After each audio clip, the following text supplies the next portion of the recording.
Guard, open door. Thank you.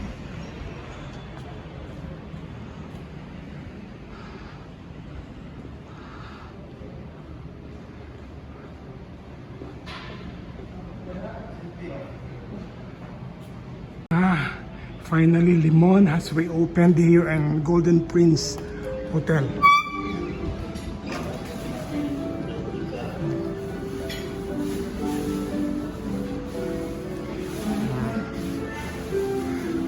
Unsa oras ta mag-open do? You are open at 6 o'clock in the morning. About lunch na ata? Naasad ka. This is what they have for breakfast.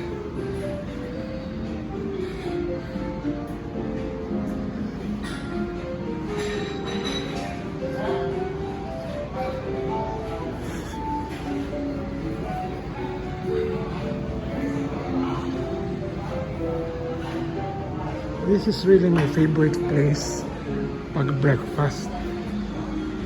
Yan.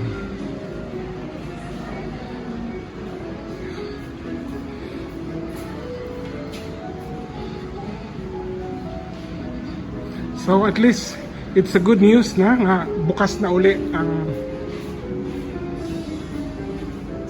Limon.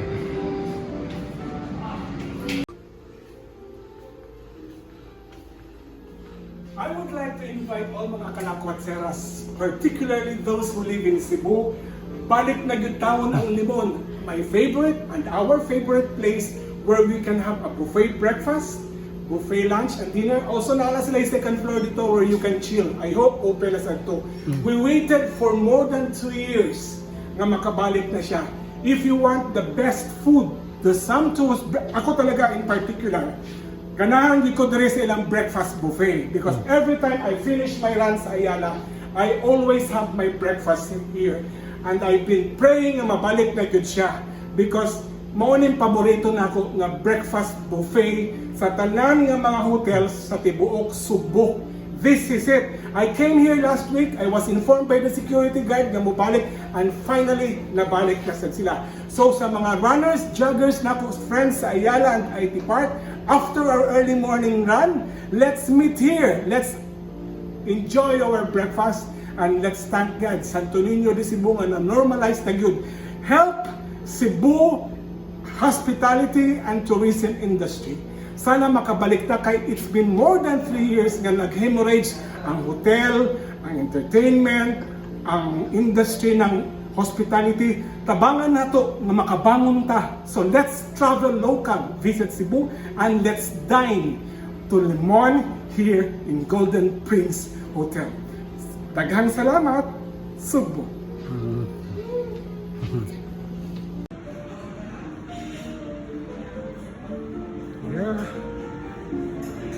Sumptuous breakfast at Limon in Golden Prince Hotel.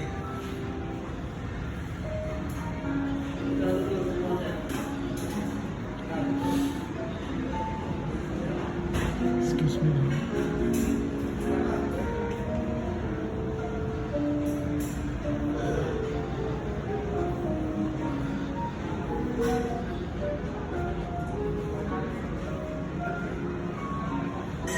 So,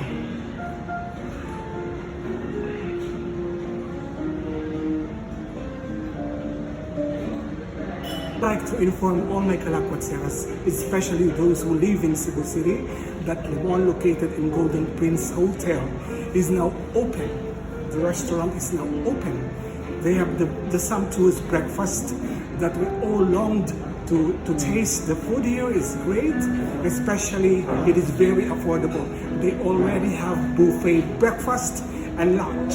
At least when everything goes back to normal, so does Limon here in Golden Prince Hotel.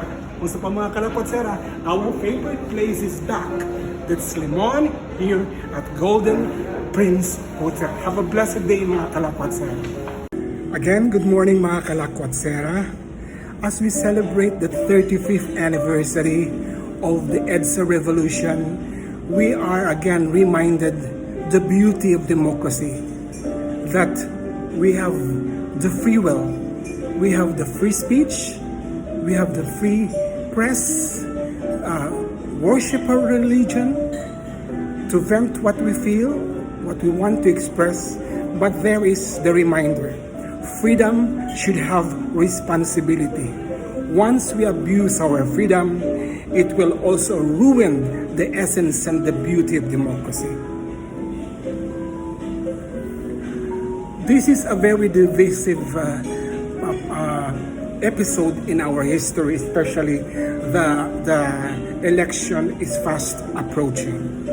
I always believe that election, suffrage is a very sacred right, and election is vital in a vibrant democracy.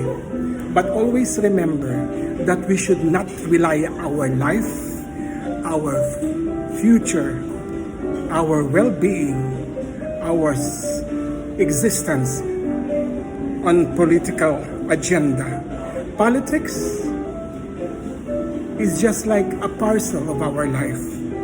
Politicians will always lure us, especially now as we notice, gamit na naman ang mga mahihirap. I always believe that a democracy, in order to flourish, people should be taught discipline. People should be taught responsibility. People should be taught accountability. We should not rely to any person who sits in power because it's all temporal. Lahat ng mga yan will give promises, will give so that they will just win our vote. But we always be reminded na sa atin pa rin nakasalalay ang ating kinabukasan. I just want to have a very emphatic emphasis on the separation of the state and the church. The church should be non-partisan when it comes to politics. They should be the moral and the spiritual compass without siding to anyone. Because a church is, the church role in our society is to be a spiritual guide, but they should not involve in politics. But that is very, very hard, especially in a culture like us. Like, who have the biggest contribution during fiestas? It is the politician. Who have the biggest donation in building churches or parishes? The politician. And it's sad as it may seem, sad as because it is the reality that politician always cohorts with men in robe, with people from the church, especially when they have the intention of running. Nagagamit talaga ang simbahan, as what has been proven sa kaso ni Gloria Macapagal-Arroyo with this very scandalous administration.